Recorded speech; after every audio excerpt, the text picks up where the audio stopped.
अस्सलामु अलैकुम रहमतुल्लाहि व बरकातुहू। उम्मीद है हज़रत खैरियत और आफियत से होंगे। रूहानी शिफाखाना चैनल पे आप लोगों का मोस्ट वेलकम है। तहे दिल से इस्तकबाल है। जिन लोगों ने चैनल को तभी ज्वाइन नहीं किया है वो ज्वाइन ज़रूर कर लें ताकि बेहतरीन और उम्दा मालूमात आप तक आसानी से पहुँचती रहे। इसका जो टॉपिक हमारा है वो मिर्गी के मरीज़ों की डाइट के ताल्लुक से हम बात करने वाले हैं।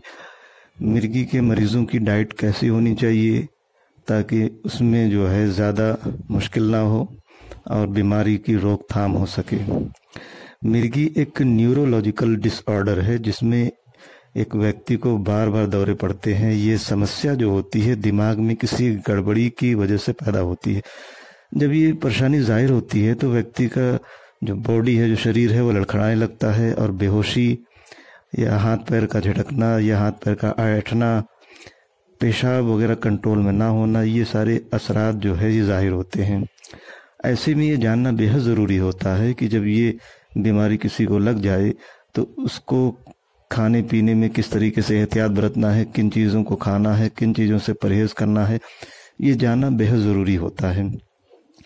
मिर्गी को ध्यान में रखकर डाइट प्लान करना बेहद ज़रूरी होता है और जब डाइट प्लान किया जाए तो ये जानना बेहद ज़रूरी है कि किन चीज़ों को ज़्यादा अहमियत देनी है।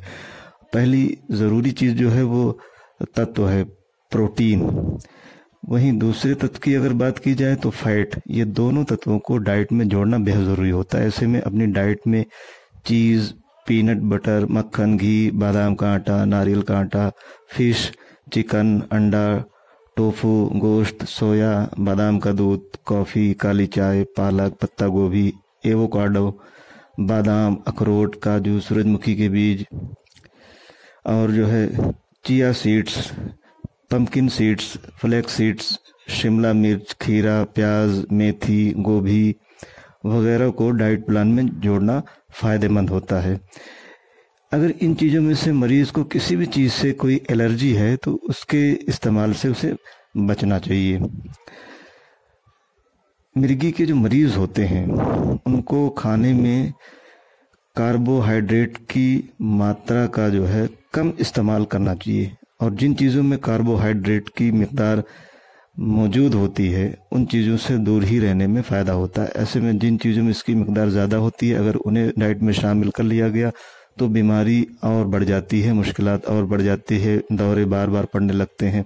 तो इन चीज़ों को जो नुकसान देने वाली है उनको डाइट से निकालना ज़रूरी होता है। मिसाल के तौर पर मिठाई, शहद, किशमिश, फलों के जूस, कार्बोनेटेड ड्रिंक, दूध, शुगर, सिरप, चीनी, आम, लीची, अंगूर, पपीता, केला, अल्कोहल, वाइन, खजूर, ब्रेड, पास्ता, पिज़्ज़ा, दाल, फलियां, मोटे अनाज, मक्का, गेहूं, चावल, जौ, गाजर, प्रोसेस्ड फूड, आलू, चुकंदर, चॉकलेट, कैंडी, पेस्ट्री, डोनट वगैरह को डाइट से दूरी रखना चाहिए।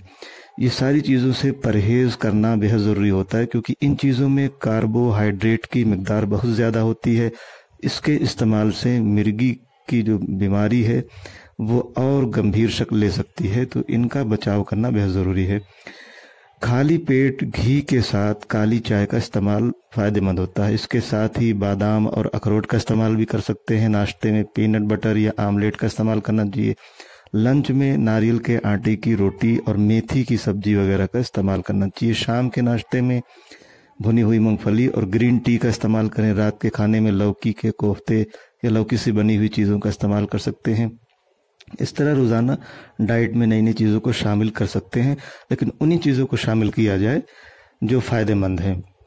तो अगर मैंने पहले भी कहा इन चीज़ों से अगर किसी तरह की कोई जो है एलर्जिक प्रॉब्लम है तो उन चीज़ों से बचना चाहिए। तो डाइट को प्रोटीन, फैट, कार्बोहाइड्रेट वगैरह की जो मात्रा होती है इसको संतुलित करने के लिए पहले से प्लान किया जाता है। क्योंकि हर व्यक्ति के बॉडी में मिर्गी के जो असरात होते हैं, जो लक्षण होते हैं वो अलग अलग होते हैं। ऐसे में इसकी डाइट भी जो होती है वो सोच समझ के लेनी चाहिए और अगर नहीं समझ आती है तो जो एक्सपर्ट हैं उनसे जो है डाइट प्लान ले लेना चाहिए। जो डाइटिशियन हैं उनसे डाइट प्लान बनवा लेना चाहिए। तो मिर्गी के दौरे को कम किया जा सकता है और इस बीमारी को कंट्रोल में रखा जा सकता है। तो आज के लिए ये जो टिप्स मैंने बताई है मिर्गी के मरीजों के लिए, जो डाइट प्लान मैंने बताया है, इसका इस्तेमाल करके फ़ायदा उठा सकते हैं और उस बीमारी में रोकथाम कर सकते हैं। आज की ये जानकारी कैसी लगी, ये कमेंट के जरिए आप ज़रूर बताएं। फिर किसी दूसरे वीडियो में जल्द मिलते हैं, तब तक अपनी और अपनों की सेहत का खास ख्याल रखें। बहुत बहुत शुक्रिया, जज़ाकल्लाह।